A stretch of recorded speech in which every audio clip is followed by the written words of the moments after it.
Whenever a prophet has walked on this planet, he was not easily accepted by the population, by the people.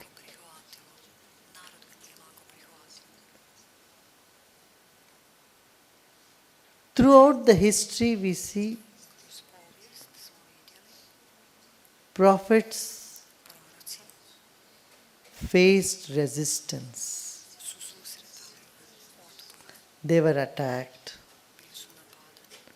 they were killed, they were blamed for disrupting the society,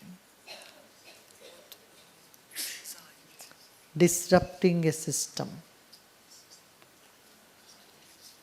of creating sin or blasphemy against God or religion.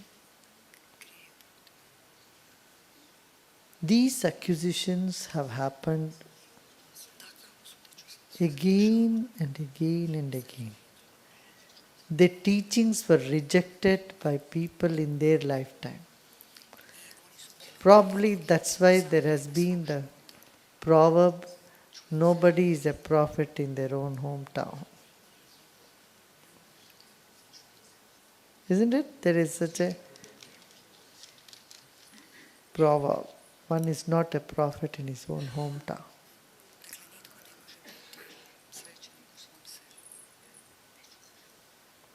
Jesus has faced the pinnacle of this rejection.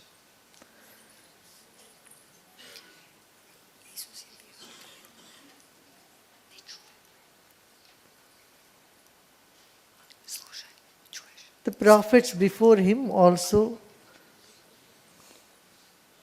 faced a lot of humiliation, blame, rejection by people. But Jesus faced its pinnacle. It was quite intense. Intensity of rejection indicates the darkness of the time. Lord Buddha also faced rejection, but not as much as Jesus, because the society was quite educated. They were logical. They would listen to logic. They were a little sensitive. Lord Buddha faced opposition for different reasons. From his own relatives. Same with Lord Krishna. Lord Krishna was humiliated 99 times, even 100 times, by a particular person. He said 99 times I am going to excuse this person, Jarasandha. 100th time he said, no, I am going to take a stick. 100 mistakes I can tolerate. Said, then I am going to take a stick. Lord Krishna was also misunderstood in his time. In Gita he clearly says, Avajananti mamuda.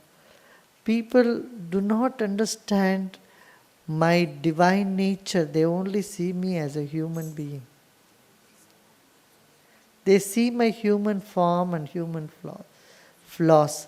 They fail to see my divine part. And the same was said by Lord Buddha. You have to understand the nature of Buddha, the Buddha nature in your heart. If you know yourself, then you know me too. Know the Buddha nature deep inside. Don't try to understand others. And Jesus had to face the same thing. That's why Jesus said, I have come here not to make peace, but to put fire.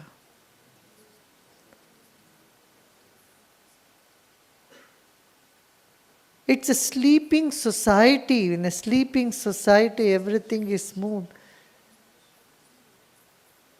Or you accept even if there is roughness, you don't even resist it. You just take things for granted. If there is corruption in the society, you move with the corruption. If there is injustice, you think it is the way of life. If there is discrimination, you think you deserve it. Sometimes you think maybe it is your karma. You become inactive, dull and dead. Jesus said, I have not come here to give you such a dead peace. I have come here to put fire. That means to wake you up.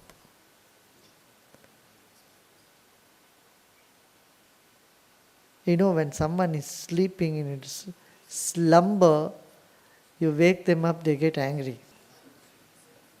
They get upset. One day in a course, I said, okay, in the night go and wake everybody at 1 o'clock. Bring them all to the hall. See how many people, how many of them come peacefully, how many of them come with anger. Those who practice meditation well, they didn't mind. They said, okay, we have to come, we just came. And many, those who were new or had not much practice, they were so upset, fuming.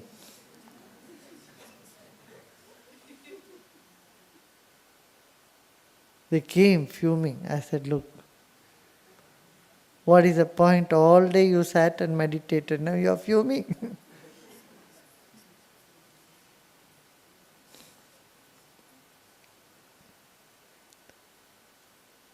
What happens when you wake up? First reaction is anger, and that's exactly what Jesus had to face. In the case of Jesus, even his closest disciples deserted him. This is unheard of in the history. That's why I said he experienced the pinnacle of rejection. Perhaps it was needed for him to get a universal acceptance in the later days after him. And he knew in the future it will change.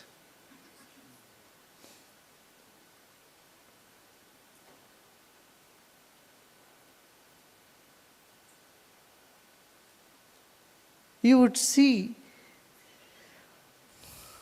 whatever Jesus has said is striking similar, the same thing exactly Krishna has said 5,200 years ago.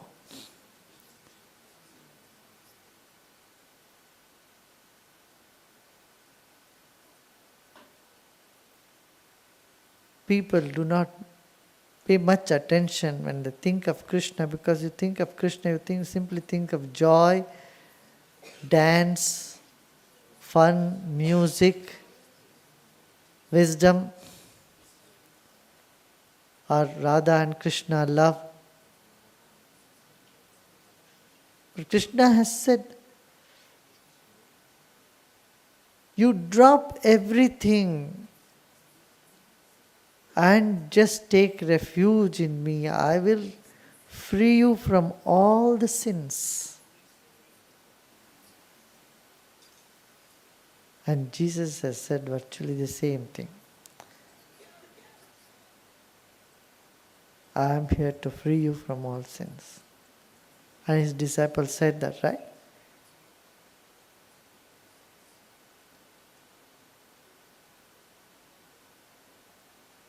Jesus said, those who came before me were robbers and thieves.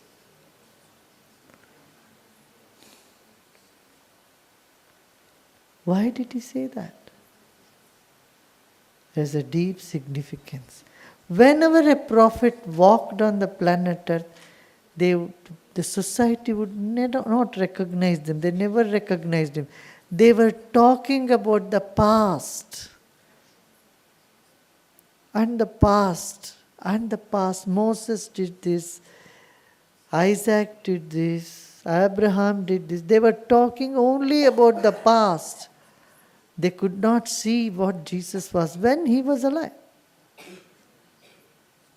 So he went, oh my God, you are not seeing the truth, the reality. I am the way, I am the path, I am the goal. Now, you are holding on to the past.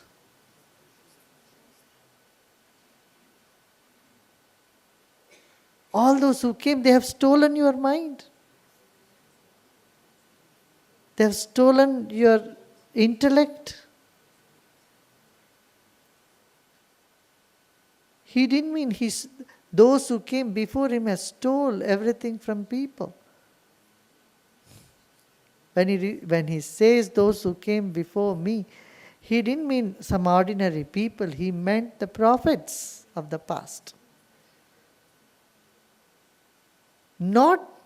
He didn't mean that those who came before him were all hopeless people. No. He said, he honored them. At the same, he said, they have robbed you, my God, they have robbed your minds. Because you are unable to see the present moment. You are unable to see God here and now. And I am here to remind you, God is here and now. Open your eyes, wake up. This was the message that Jesus gave at those times. His aim was to make people go inward. That's why he says, kingdom of God is within you. Go inside. People asked him how to pray. He closed his eyes and went deep inside. He said, this is how to pray. Be still and know you are. That I am. This spiritual experience is what he was always pointing the hands towards. He wanted the humanity to realize, enjoy the depth of love and silence that God bestows on everybody equally.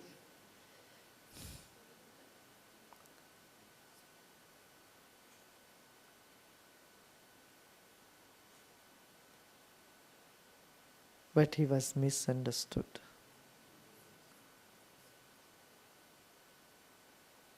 And he was a threat to the established religion and its practices at that time. Because people started flocking, they started enjoying, understanding, realizing the truth behind his words. And that always irritates those who just blabber, those who just cling on to the words and just the book without any experience.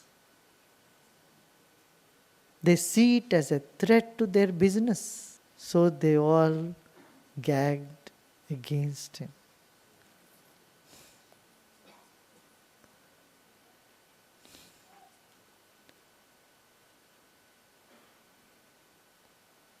In fact, the fact is, it's not that Jesus was born on Christmas Day. It's again another myth. If the Immaculate Conception happened at the end of May, and his birth will be somewhere in March. Either Immaculate Conception date is not May. If it is May, then his birth is in March. Actually, when Jesus was born, it was springtime.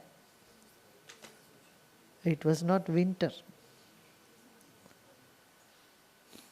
I even saw a documentary that said that Christmas was not celebrated in church till late 1800s.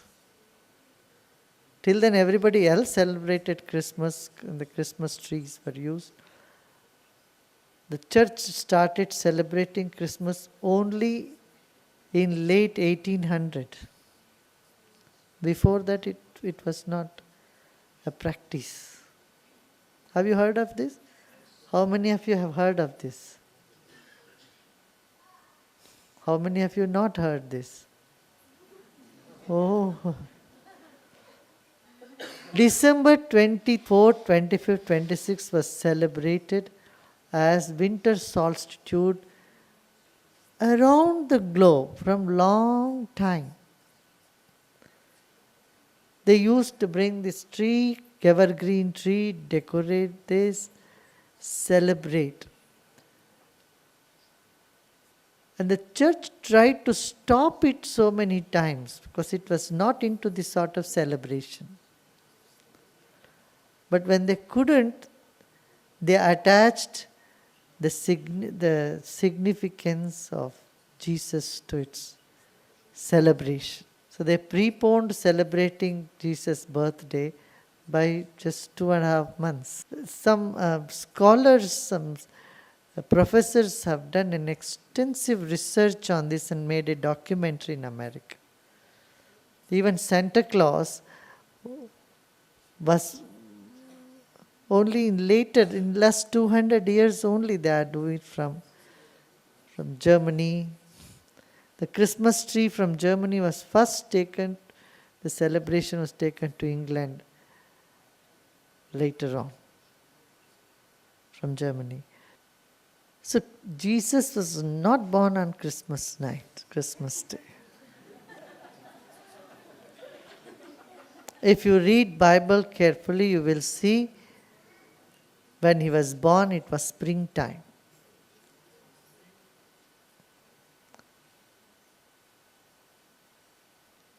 Okay, all the description point out towards springtime.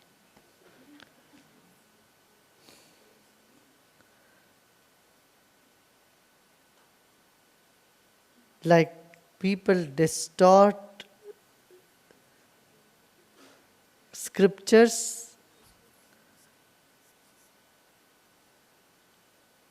they've distorted this also. There was one Jesus. Today see how many sects of Christianity are there. Everyone claiming they are the right one. They may have nothing to do with Jesus' love. Jesus' love for humanity. Many a time people just put guilt and fear in the minds of people. They have become very successful in putting the fear and guilt, saying the other is evil.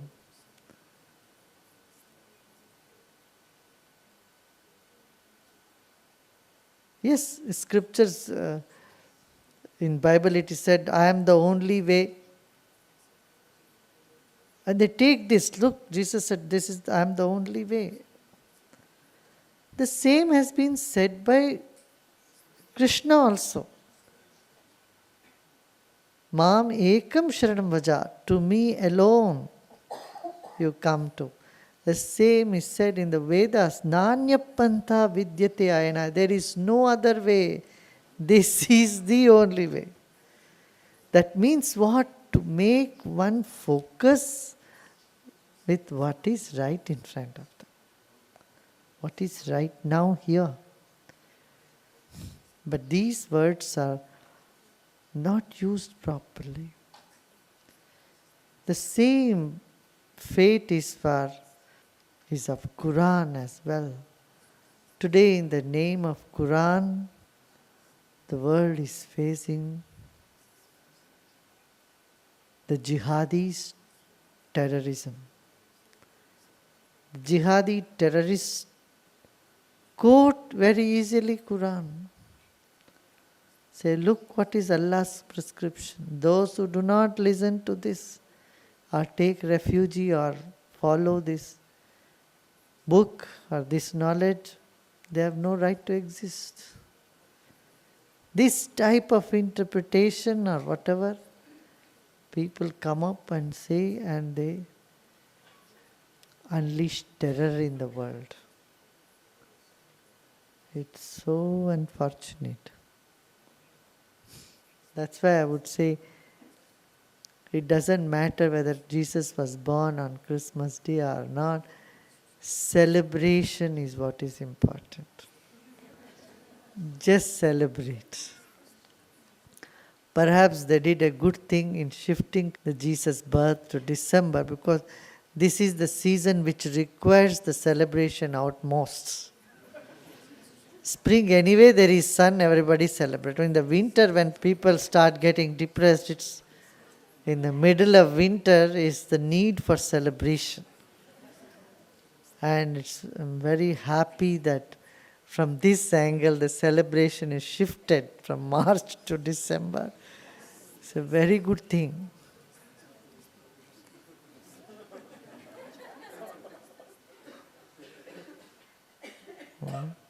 So celebrate Christmas. Know within you the teachings of Jesus, the teachings of Krishna, teachings of Buddha,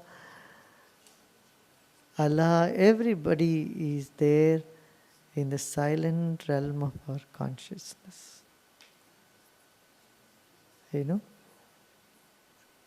Meditation in the silent, going to the silent realm of our self. Prayer for the welfare of all humanity, and service in whatever manner we can do to our fellow beings. The three things, the essence of Bible, the essence of Gita, Veda and Quran. So we must just hold on to this spiritual essence and continue our celebrations. Today someone asked me a question. In Mumbai, because after the terror attack, people are feeling guilty to celebrate. How to celebrate Christmas when it's just a month ago that Mumbai was attacked by terrorists and so many people lost their life. How can we celebrate? I told them celebration is like medicine. When you are down, when you are down with grief, it is necessary to celebrate. You celebrate life knowing loss and gain are part of life. And you celebrate life because you know it is impermanent. It's impermanent. Either you sit and cry because it's impermanent and celebrate and say it's impermanent. You have choice.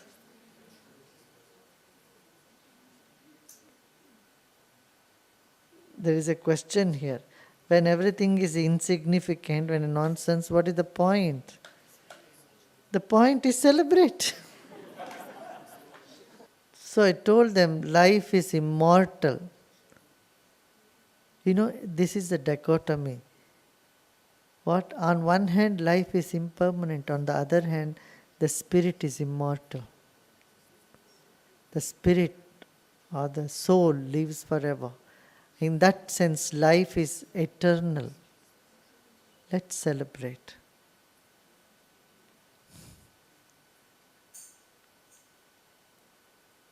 You don't have to feel guilty about celebration.